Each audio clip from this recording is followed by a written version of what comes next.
Welcome to the Amy McManus Show. I did want to do a follow-up on the story we had last week with Sarah Harvey. Sarah, if you didn't hear the show, has a husband named Gary who is at St. Joseph's Hospital in Elmira. She's trying to bring him home. She did get her visitation rights back this past week. She contacted me, so there's some good news there. Also, this station emailed the hospital inquiring about Gary Harvey, and they were told that there is no patient here by that name. Brian Maggs, the attorney for the hospital, also has not returned requests for information on this case. So at least some good news there that Sarah has regained her visitation rights, and that case will continue. I want to switch over to an interesting story overseas in Vietnam. I've talked a lot about China and their coercive abortion policies, and the result of that being that they have a serious problem with the ratio of men to women. They're also realizing they're having this problem in Vietnam as well. The United Nations Population Fund has admitted that policies there have caused a serious imbalance in the ratio of male to female births in Vietnam. Vietnamese parents, of course, like the Chinese, prefer sons, and they do have access to sex selection technology, which puts that pressure as well on families to try to get that son. In Vietnam, ultrasound and abortion services are legal and easy to obtain, obviously, as in China as well. Sex-selective abortion is supposedly illegal, but they are widely available in private clinics and, under the radar. So for every 112 boys in Vietnam, there are 100 girls. And in some of the local, more rural areas, that increases so that you have 123 boys for every 100 girls. And the abortion rate is skyrocketing, so that ratio will continue to become more disparate. Bruce Campbell of the UNFPA is worried about the ratio, saying it could fuel sex workers as well as trafficking. And of course, as we know in China, they're concerned about crime rates increasing as you have a lot of young men who are not settled down with wives. Of course, their solution to this is to just continue to encourage abortion, but India as well apparently is also beginning to see this problem.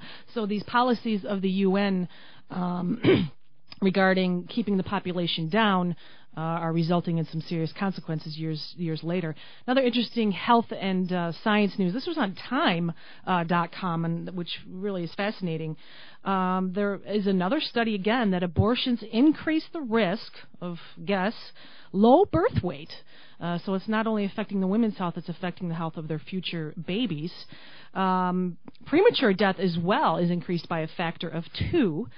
This is the largest study that the United States has done of its kind. The one stipulation on it is that it includes what's called a spontaneous abortion or miscarriage as well, but they don't differentiate between the results of each abortion. The Journal of Epidemiology and Community Health was the study, and they said it's the strongest link yet between abortion and premature birth and low birth weight, which, of course, are major risk factors for infant disease, death, and sickness. 45,000 single-child live births were evaluated from 1959 to 1966 and adjusted for the variables race, age, weight, height, marital status, occupation, and overall health, etc. They not only find that there is this link between abortion and low birth weight, but also that with every abortion you have after, increases it exponentially. The co-author of this study, a guy by the name of Tilahun Adair at Virginia Commonwealth University, says that indeed termination of pregnancy is a true cause of low birth weight and preterm birth, and they're a little bit concerned about it. Women who've had 1, 2, or 3 abortions, again, see 5 and 9 times more likely of having babies with very low birth weight. They say there's many different health reasons for this, so they are concerned. Australia and Canada also have had these studies done and concluded the same thing. And other interesting news about babies, a judge has ruled in a Cincinnati Planned Parenthood that the doctor rushed an abortion on a 14-year-old girl. She was the victim of sexual abuse, and the parents are now suing Cincinnati Planned Parenthood. Their minor daughter alleged that Planned Parenthood failed to comply with the laws requiring reporting cases where there may be child abuse. What happened was this girl went in for the abortion, and she claimed that you had to have parental consent as well at this place, and they were supposed to call her father. Well, the man they called was not her father. The man they called was the boyfriend, the father of the baby. He's 22, and she was then 13. The people at Planned Parenthood knew this and did not make sure the person they were calling was her parent, and of course did not follow up on the sexual abuse as required by state law. So here's this 13-year-old experiencing sexual abuse from a 22-year-old, and Planned Parenthood just ignores it because she wants her abortion. So we'll see what happens with that case. Another interesting story out of Indiana.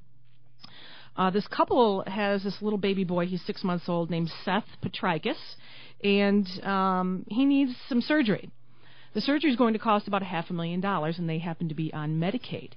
Well, Medicaid denied this surgery. It's going to be life-saving, but it is expensive. They have not said it's the expense that's the problem. They called it experimental. They called this surgery experimental, even though 58 of 60 children who received it survived. He has this disease called DeGeorge syndrome, which keeps him from developing a thymus, which helps with your immune system. It fights disease.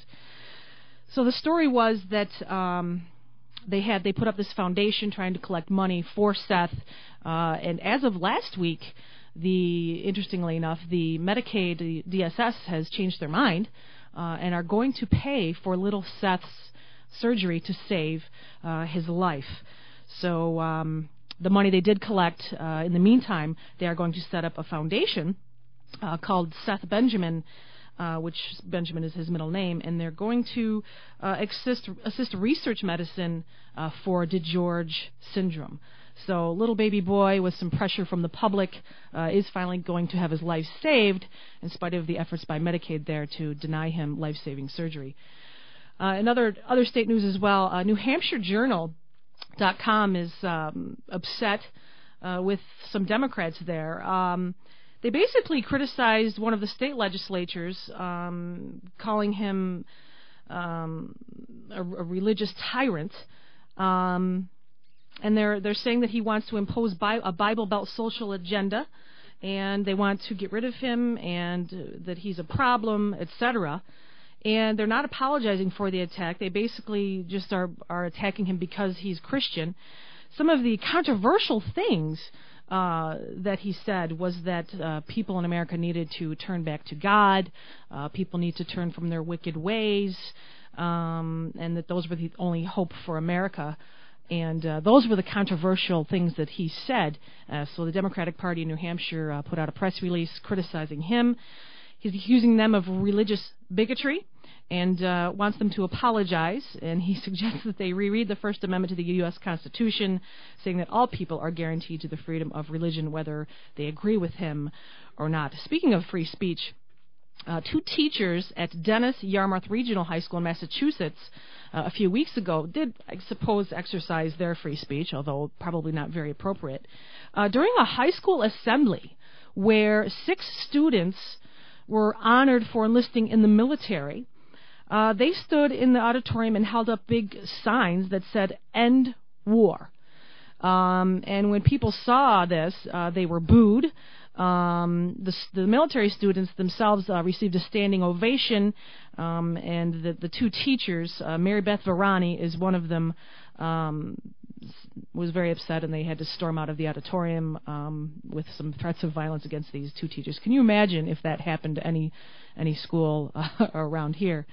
Meanwhile, the U.S., we've learned, has been preparing for what they call war games, not the kind of war games many of us probably grew up with in the 80s. Different kind of war games they've been preparing for a potential economic collapse. They've been doing this since 2009. The Pentagon was there, CIA agents, as well as the Alaska National Guard. They have all had these drills of how communities will cope if an economic collapse occurs.